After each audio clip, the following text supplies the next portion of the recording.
გამარჯობათ მეგობრებო, ყველას ბედნიერება, სიხარული და კარგი განწყობა.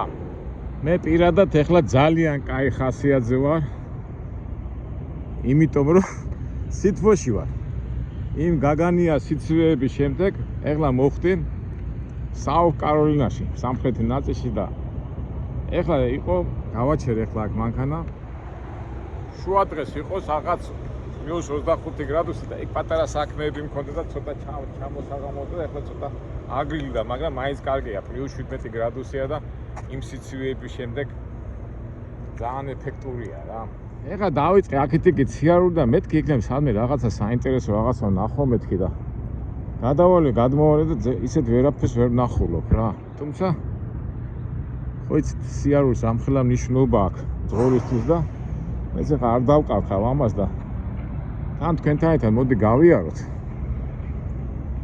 თუ რაღაცა საინტერესო ნახეთ, თუ არა და ნუ ბოლოს ავდგები წავალ ჩემ მანქანაში და დავიძინებ და ხვალისთვის უკვე გავაგზავნებ მუშაობას. მაგრამ თუ საინტერესო რაღაცა ნახეთ ხო, მაგრამ რაღაც ისეთი პერიოდი ჩანს რომ არ ამგონია, მაგრამ მაინც გავიაროთ და დავამთავროთ ის თემა. წინა რამდენიმე დღის წინ გადავიღეთ ეს თემა, ხო? სიკვდისა, შეხვედრა სიკვდილთან. ასეთი გამოხმაურებები იყო, მე გახსოვთ ხო, მე გითხარით რომ კომენტარებში როგორ იქნება მეთქი იქიდან გამომდინარე. ძალიან ბევრ ადამიანს არ დაინტერესა ეს თემა. მაგრამ საკმაოდ საინტერესო თემაა რომ დაფიქრდე, მაგრამ სამწუხაროდ ადამიანებს უფრო ლაითი თემა უნდათ. უფრო გართობა, უფრო ეხლა ასეთი რაღაცა მარტო მანქანები გვაჩვენე, ფული გვაჩვენე როგორ კეთდება, მაგრამ ჩვენ ამაზე ბევრჯერ გვილაპარაკია, ჩვენ მარტო ფული და მანქანის იმას არ ავშენებთ, არამედ სხვადასხვა თემებს ვეხებით და აქედან გამომდინარე ცოტა შევფერხდი ხესავით, მაგრამ ჩვენი საქმე მაინც უნდა გავაკეთოთ, რატომაც ადამიანებს გონიათ რომ აი არ ვიცი ახლა გონია, აი ნუ ასეთ ვიდეოებს ნუ ვიღებ, თორე ჩვენ ნახველები არა ვართ, ჩვენ ნახველები დაგაკდება, ლაიქები არ იქნება და რატომაც ადამიანებს გონიათ რომ მე იმიტომ ვიღებ ამ ვიდეოებს რომ რაღაც ლაიქები დავაგროვო და რაღაც ინტერესი მქონდეს. უბრალოდ ეს არის ჩემი ერთ-ერთი გამოხატვის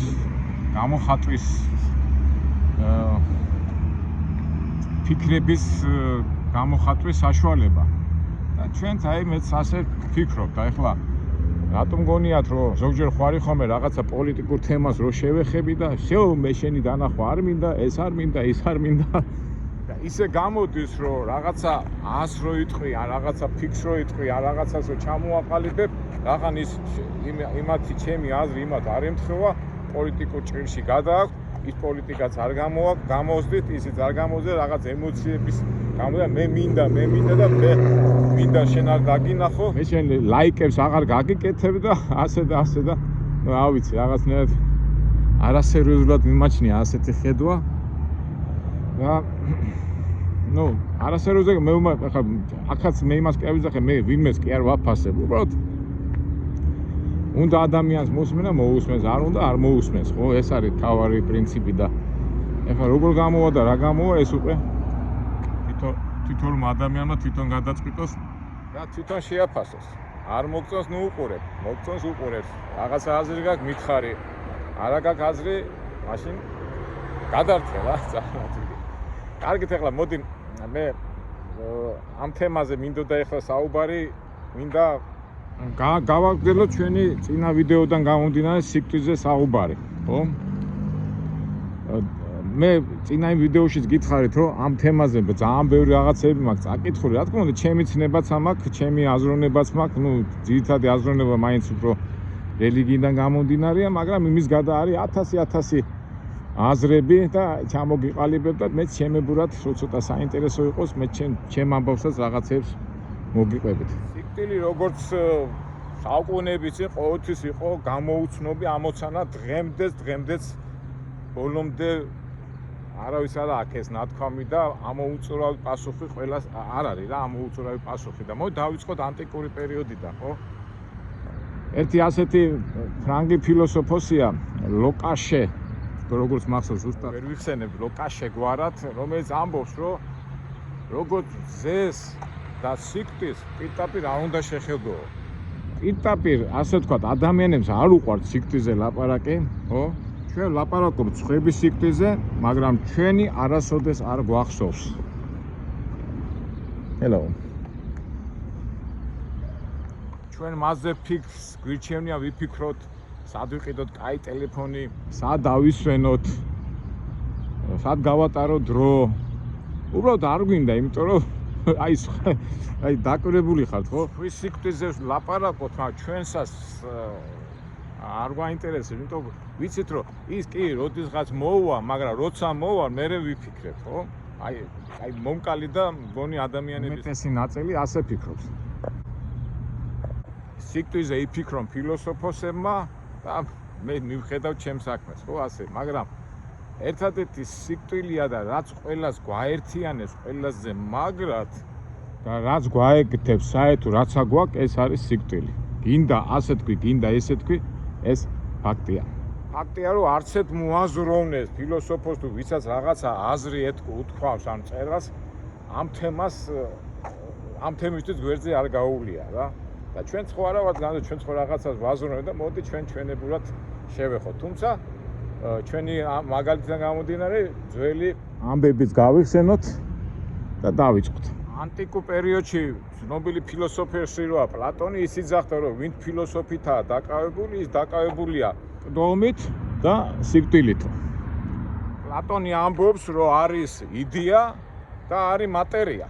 ანუ ისა იდეა რომ დაუკავშირდეს მატერიას და მატერია ამოქმედოს, ну ფუნქცია მისცეს, ის ანუ სიცოცხლის და სულის საშუალებით ახერხებს ამას, ხო? აი რო წაიკითხოთ ახლა პლატონის სწავლება, მაგას მიყვება, მაგას. ესე იგი, იდეა რო ფუნქციაში მოიყვანოს მატერია, უნდა ჩაბეროს სიცოცხლე, ხო?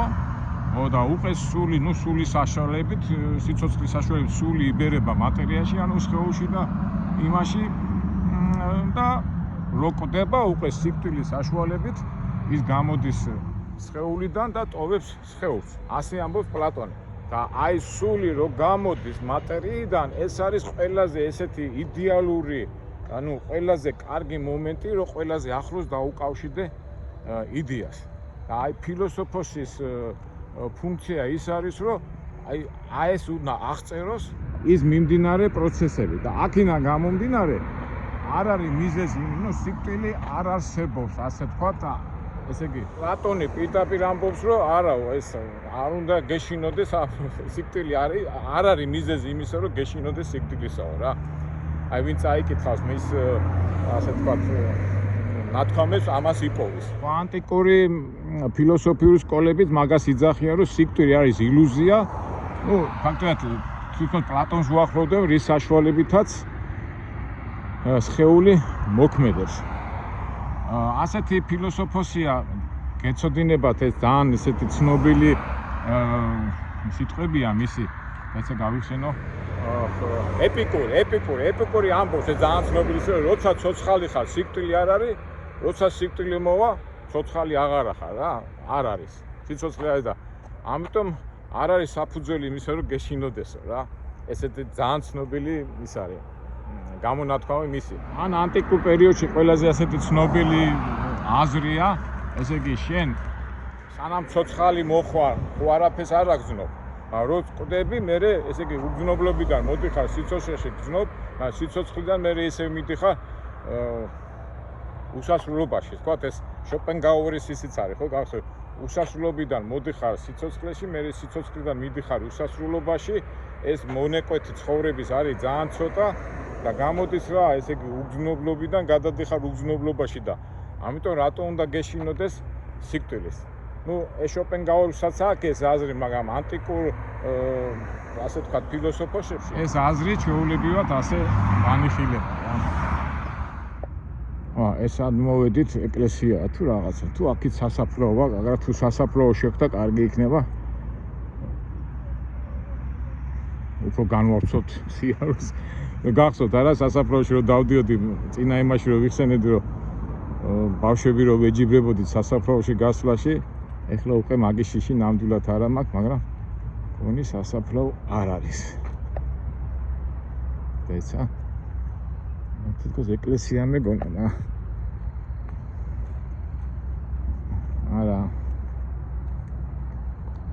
რაღაც საწყობია ეს. აი, გავაგზავნოთ ჩვენი საქმე.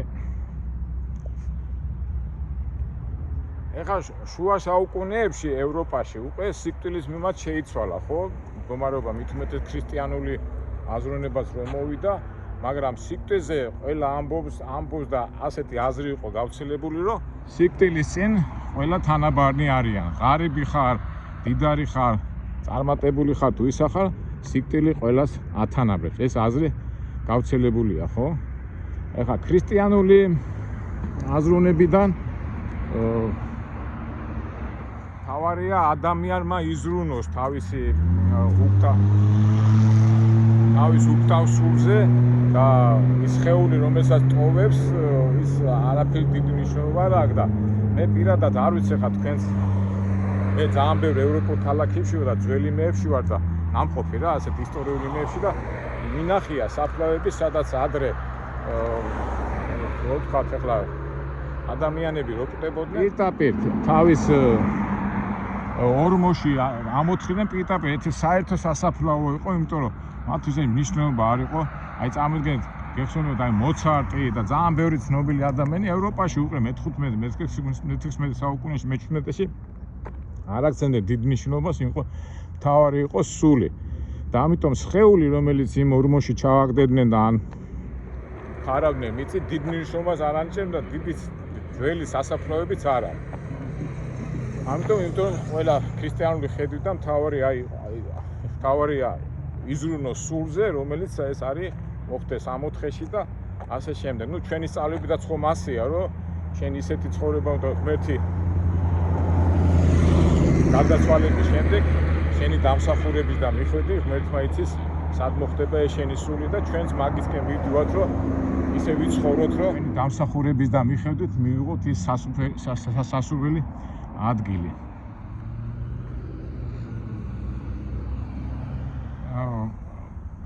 გავიდა პერიოდი უკვე სიკვდილმა მიიღო სოციალური ფუნქცია, ну რაც გულისხმობს სოციალურ ფუნქციას, ესე იგი ადამიანი რომ მოკვდებოდა, თუ იყო ისა მდიდარი, დამსახურებული კაცი და რაღაცა, უკვე ცერემონია დაკრძალვის ატივისცემის უკვე სხვანაირი იყო, ხო? და ასეთი სოციალური სახე მიიღო, აი ჩვენ სხვა როგორი დასაფლავება ქონდა ამდენი ხალხი მოვიდა პატივისცემა. ფაქტობრივად ეს არის სოციალური მომენტი, რომელიც ზოგადად არა მარტო ჩვენ საქართველოს, არამედ მთელ მსოფლიოში გავრცელებულია, ხო? რატომ სიკვდილი, აი ხო არის ხოლმე რომ ვფიქრობ, ახლა ისე აი ზოგჯერ მიდიხარ და უყურებ რომ ბევრი ხალხი მოვიდა, მე ვფიქრობ ხო, ჩემ სიკვდილზე და ჩემ დასაფლავებაზე ნეტავ ამდენი ხალხი მოვა თუ არა. აი ეს არის უკვე სოციალური ხედვა სიკვდილის მიმართ. გავიდა დრო და გავიდა კი ისტორიას ყვები ახლა მე შეიძლება კონკრეტულად ვერ ვამბობ ადამიანი ხო იცი როგორ მეცნიერად უდგება უკვე ძირითადად მაინც მედიცინა ბიოლოგია უკვე მეცნიერები ვინ არიან რომ ყველაფერი უნდათ ყველაფერზე პასუხი და უკვე დაიწყეს გვამებზე ადამიანი რომ მოკვდებოდა უკვე გვამებზე დაიწყეს დაკრება თუმცა ეხლა მე კი ვიხსენებ ამ დროს მაგრამ ეგვიპტეშიც ხო იყო მუმიებს ვაკეთებდნენ და იქიდან მედიცინა ხო მოდის და უკვე ფიქრობდნენ უკვე შედეგები ფიზიკურ შედეგებს უყურებდნენ როგორც სიკვდილს ხო სიკვდილს როგორც ფიზიკურ მოვლენას ისიც შეამჩნიეს გვამი რომ 2-3-4 დღის შემდეგ უკვე გახსნას იწყებდა აქედან გამოდიოდა რაღაც ავადმყოფობები ხო ინფექციები და დაიწყეს უკვე სასაფლავების გაკეთება დასახლებულ პუნქტიდან ცოტა მოშორებით დაიწყეს მე ბაზარმირება ფაქტობრივად ეგვიპტეში ხო ბაზარმირება იყო რომ სამუდამოდ შენახული იყო ხო ის სხეული სხვათა შორის მეგობრებო არ ვიცი თქვენ როგორ მე მაგალითად მახსოვს 91 წელი რო იყო ლენინი ხო არის კრემში დაკრძალული და საბჭოთა კავშირი რო დაენგრა მეთქი ეს კაცი მეთქი არ მოაშორონ მეთქი და დიდი სამი მოსკოვში რომ მოვხდი წავედი იგვიდეკი იმაში რა ქვია კრემში რომ მენახა ლენინის ისა გვამი ბალზამირებული რომ მეთქი არ გავიდეს რომ ეს არ დაასაფლავონ მეთქი მაგრამ ტყუილად ვიდექი რიგში დღემდეა ეს შენარჩუნებული ეს ლენინის გვამი იქა მაგრამ ნუ მაინც ეს ბალზამირება და მუდმივი ცხოვრება ნუ მაგის აზრი რა იყო რომ სულ მუდმივად ყოფილიყო ცოცხალი, ხო და აი მეცნიერებს რომ ვამბობდი, აი დაიწყეს უკვე მიცვალებული სიკვდილი უკავშირდება ბალზამირებას. მე არქიქიმიკოსებიც ჩაერივნენ, რომლებიც ეძებდნენ უკტავების წამალს და რობერტ პოულობდნენ, ახლა ეძებდნენ ისეთი წამლები ეპოვათ, რომ ადამიანს არ იცოცხლა 60 და ამენ დიდი ხანი და ეს პროცესი დღესაც მიდის, ხო? ეს პროცესი რომ ადამიანმა დიდხანს იცხოვროს და მალე არ მოკდეს. მე საინტერესო ასეთი ხედვა სიკვდილისკენ მისწრაფება. ეს რა არის იცით მეგობრებო, აი მაგალითად აი გმირობისთვის რომ მიდიოდნენ სასიკვდილოდ, იაპონელებს რომ ყავდათ სიკვდილის გულისთვის რომ შეხები გადაეჩინებინათ და სიკვდილი იყო საამაყო. მე ხა საბჭოთა პერიოდში ვარ გაზრდილი და როგორ მახსოვს საბჭოთა პერიოდში სიკვდილი იყო საამაყო, იმიტომ რომ შე როგორ აიცით რომ სიკვდილი მომავალი თაობისთვის, მომავალი შვილებისთვის, ესე იგი სიკვდილი შენ კვდები, მაგრამ შენი სიკვდილი სიცოცხლე გრძელდება შენ შვილებში, თაობმავლებში, შენ გაკეთებულ საქმეში, სახელმწიფოებრივ მომავლისთვის, ხო გახსოვთ არა ეს პერიოდი და ახლა საბჭოთა კავშირი ათეისტური ქვეყანა იყო და როგორ მახსოვს რომ არაუშავ შენ ახლა იდა კარჩაგინი რო იყო და შენ ახლა იწვალებ, შენ ახლა შეწირავ იმ ტანკისტებში რომ უვარდებოდნენ ტანკისტო და ჟაროძინო და ზაშტალინო და ზაიმას და იმის იმედით კვდებოდა რომ მომავალში მისი სახელი იცოცხლება სამუდამოდ. ამას ქვია, როგორ ვთქვა, სიკვდილისკენ მისწრაფება, ხო? და ახლა შეიძლება ცოტა ესეთი ადგილია, მაგრამ ახლაც რო არიან ხოლმე ჩვენი აი ეუნები ხოლმე, ახლა იმ დღეს ეკამათებოდა ერთი. ახლა ხო გავრცელებულია აზრი, შე რომ თხილად ახლა რუსეთის მიმართ რო ვთქვილობ რომ რუსეთს არ შეწირო, ახლა ლიბერალების თვისება რა არის? მე მინდა, მაგრამ რეალობას არ უყურებენ რა. ესე იგი, რო ეუნები რომ თხილად უნდა იყო რომ რუსეთი გაგწირავს, აბა უნდა დაუწე რომ გეუნებია, ბიჭო, ვერ მოერევი, ხო? შეხედავ, წერია შენი ქვეყანა. აბა ჯობს სიცოცხლესა ნაძრახსა, სიკვდილის სახელოვანი, ბიჭო, რატო უნდა იყოს სიკვდილის დებილი ვარ? შენ ხარ პატარა ქვეყანა, 3 მილიონიანი, კი? ეს რუსეთი ცუდი ქვეყანაა და აგრესიულია. თუდად იქცევა გასაგებია, მაგრამ რო აგინებ და რო აფუთხებ და მოდი დედა უტირო და ვიომოთ და ეუნები ბიჭო, როგორ უნდა იომო? არც ტანკი ყავს, არ ჯარი ყავს, არც მხარდაჭერა და არა მაინც უნდა ვიომო, ბიჭო, შეხედე რეალობას და ბოლოს ვამბობენ ხოლმე აი შოა ჯობს სიცოცხლესა ნაძრახსა სიკვდილის სახელოვანი და აბა რა უნდა შევწირო თავი, იმიტომ მე კამაი ხარ ასე და აი უნდა შევწირო თავი, აბა რატო უნდა შევწირო დებილი ვარ? აი ამაზე ვამბობდი ახლა საიდან გამახსენდა ეს რომ აი სიკვდილისკენ მისწრაფება რა, ვითომ რაღაცა ახლა რო შევწირო თავი და შევაკლა თავი რა, მე ვითომ რა მაგარი ვიქნები? ნუ გამგები გაიგებს ახლა მე რასაც ვამბობ. აი ეს არის სიკვდილისკენ მისწრაფება. ახლა სიკვდილის თემა ლიტერატურაში ასეთი მიმართული ეგზისტენციანისტები, ეს სარტრი, რამდენიმე მწერალია ევროპელები, რომლებიც ეგზისტენციანიზმის მიმდინარეობაა, ხო, ასეთი. ერთ-ერთი წარმომადგენელია სარტრი, რომელსაც ასე დაწერა, ესე იგი, რომ ცხოვრება არის მილევადი და ყველაფერი თავდება, ამიტომ შენ რო გაიაზრებ, რომ ცხოვრება მილევადია, შენ სანამ ამ ბოლომდე მიხვალ ამ სიკვდილამდე, ისე უნდა განვლო შენი ცხოვრება, რომ შედეგი და წარმატება გქონდეს. ასეთი მიმართულება ეგზისტენციანიზმია. ჩვენც ხო ყავს ტერენტი გრანელი, ხო? ახლა არიან მწერლები, რომელთაც სულ სიკვდილზე წერდნენ, ხო? აი ტერენტი გრანელი როგორ ლამაზი და თბილისში რომ მოკვდებოდა ადამიანი, მიყვებოდა სასაფლაოზე და ვისთან მოდის, აი იმენ ეს პროცესი და ერთელი ფიქრები ქონდა. ამ ამერიკელებსაც ხო მგონდათ ეს კი უბრალოდ ხო ყავდათ ედგარ პო. იმიტომ რომ თითქოს ამ სიკვდილს ეთამაშები, არ ეთამაშები, მაგრამ მთელი ფილოსოფიური აზრია და რომელიც ძალიან ბევრ ფიქრებს იწვევს. მაგრამ ძირითადი მაინც არის ეს შიში, თუმცა ეხლაც რო წეღანას რო ვილაპარაკე, არ უნდა იყოს არაფრის შიში, იმიტომ რომ ეს არის რეალობა. ეხლა ინდუსების სწავლებაშიც როგორ არის, რომ სიცოცხლე და სიკვდილი ერთი და იგივეა. ის არაფერი არ იცვლება და აი ყველა ხალხს და ყველა ადამიანებს თქვა უმეტესობას ამას რა უნდა თავისი ხედვა აქვს და განსაკუთრებით აი ჩვენ თუ მოვახერხეთ აი სოსორო იყო ნებიერიძე ვარანში ინდოეთში ეს ხო არის ქალაქი განდის ვერძე რომ მიცურა ეს არის ვარანი და ეს ადამიანი რო უკვე გძნობს რო უკვე სიბერეში მიდის და პირდაპირ მიდის უკვე მოხუცია და პირდაპირ მიდის იმ განში და ელოდება სიკვდილს და აი ეს მასიურად მოდის ეს ხალხი და ელოდება სიკვდილს. იმიტომ ჩვეულებრივად ღებულობენ ამას და სხვანაირად სოსოს აქვს ეს გადაღება ძალიან საინტერესო და მეც მინდა შეიძლება თუ მოვხდინა და აუცილებლად ნახავთ ამ სიტუაციას. ეხლა სიკვდილის მიმართ ძალიან ბევრი ვარიანტები, ეხლა მე ცოტა რაც გამახსენდა ის ვილაპარაკე. გეხსოვებათ ასეთი თან ნარაიამა იაპონური ფილმი იყო და მოხუცი რო უკვე მოხუცია და თავის შვილს ეუბნება რომ ნარაიამას მთა თუ გახსოვთ ასეთი ფილმი იყო პერესტროიკა რო იყო შემოვიდა და ეს ასეთი სოფლებში ასეთი ტრადიციაა რომ მოხუცი რო უკვე ასაკში რო არის სიკვდილი რო უწევს შვილს ან ეუბნება რომ გოდორში ჩამდეო და ეს შვილს მიყავს თავისი მოხუცი მამა და დედა რაღაც თვაში და იქ ტოვებს და ამასაც ჩვეულებრივ ამბად მიღებულობენ. თუმცა აგერ ჩვენც აგერ ხევსურეთში შატილში და მუცოში უახვიდე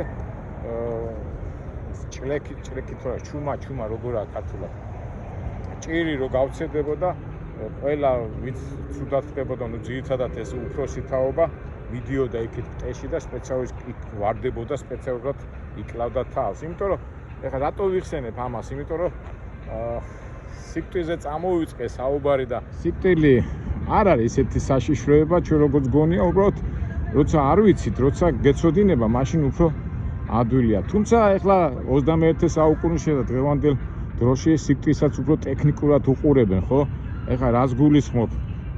ეხლა ის რო არის აპარატები რო არის რო ჩართამე ხომ ადამიანი აი რამდენჯერ ყოფილა ხო ტელევიზორში ადამიანი ცუდად არის აპარატანაა შეერთებული და ტვინი არ მუშაობდა ეს აპარატი და გულით ამუშავებდა რა გული მუშაობს ყველაფერმა ტვინი არ მუშაობს ეხლა ეს სიკვდილია თუ არ არის სიკვდილი მაგრამ ეხლა მეცნიერები ტექნიკურად უყურებენ ამას სხვადასხვა აზრები გამოაქვს სხვადასხვა ეს და ერთ-ერთი აზრია იმისა რომ მოდი სიკვდილს ხო არ ვაჯობოთ ხო და ასე მუშაობენ დღესაც თუნდაც აი ეხლა ინტელექტი რო არის აი ეხლა